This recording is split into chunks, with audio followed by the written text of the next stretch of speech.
When students went back to school in Boston yesterday, some of them were cheered on by groups of men. The event, organized by former state representative Carlos Henriquez, was called Greet the Children, and it followed similar events organized by men of color around the country. Joining us tonight is one of the participants in Boston, Thaddeus. Thank you very much for being with us, Thaddeus. Thank you for having me, Chris. First of all, talk about what was your day like yesterday? Well, it was an interesting day. For me, I might have been more excited than the young people. I actually got up at 2:30 a.m. to prepare myself to be able to come out. So it was just an amazing day. And getting to Dearborn at 7 and seeing another 50 men coming out and meeting and just conversing before the kids got there was exciting. I saw some of the pictures, and although there are more men who bring their kids to school these days, you looked a little more dressed up, like this was something of a special occasion. It was special. It was special, and we wanted the young people to know that they're special and that we took the time to acknowledge them and to honor them, and that we value education. I think the other difference is a lot of us work. We work outside of the community, and the community doesn't always see us.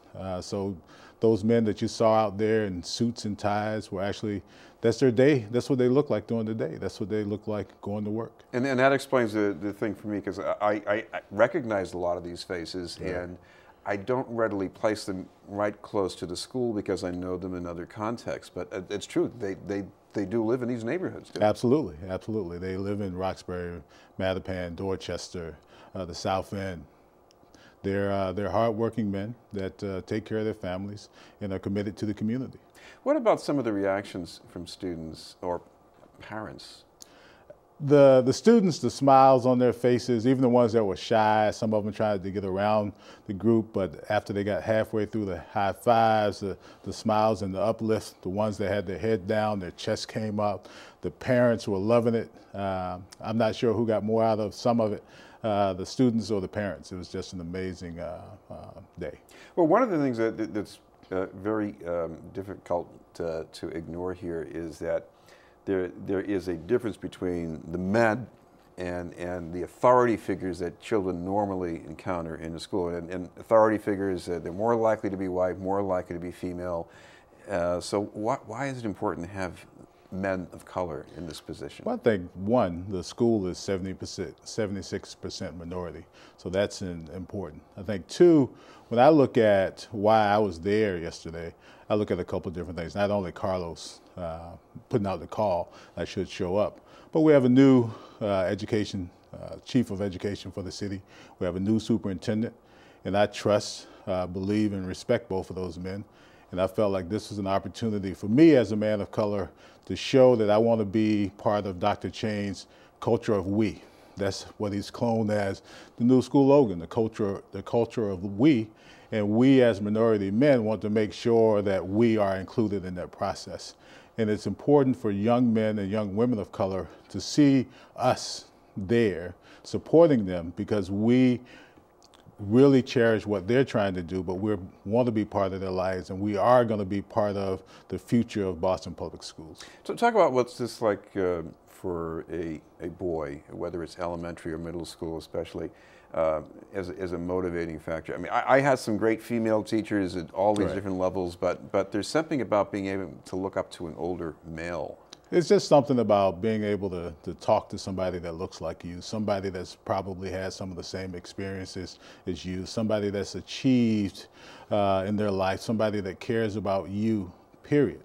And having that man of color to be there that you can actually look up to and have real conversations with, and an authentic man of color to have discussions with about life is important. It's truly important, and it's no different than with my son.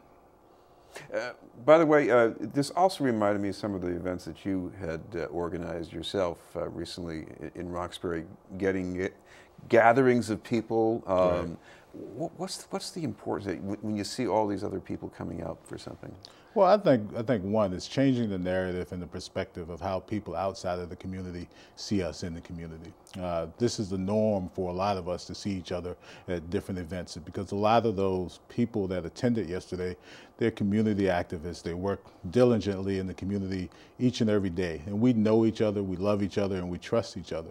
And I think the community outside and sometimes the media has a different portrayal of who we are as a people, how we care about our family, and how we're committed to the community, and how we're the solution. A lot of people point to us as part of the problem, and we know that we're part of the solution. And we're vested in making sure that we solve some of the community's issues. Speaking of gatherings, there's an event coming up this weekend, a 5K jog or something Oh, like that? absolutely. I'm very excited about it. This will be the first 5K that actually runs through the streets of Roxbury in over 30 years. We've been able to partner with the Demick Center and the Boston Athletic Association. It's a great partnership, and we're looking to have our feet, our breath, and our heart show the hope and the vision of Roxbury.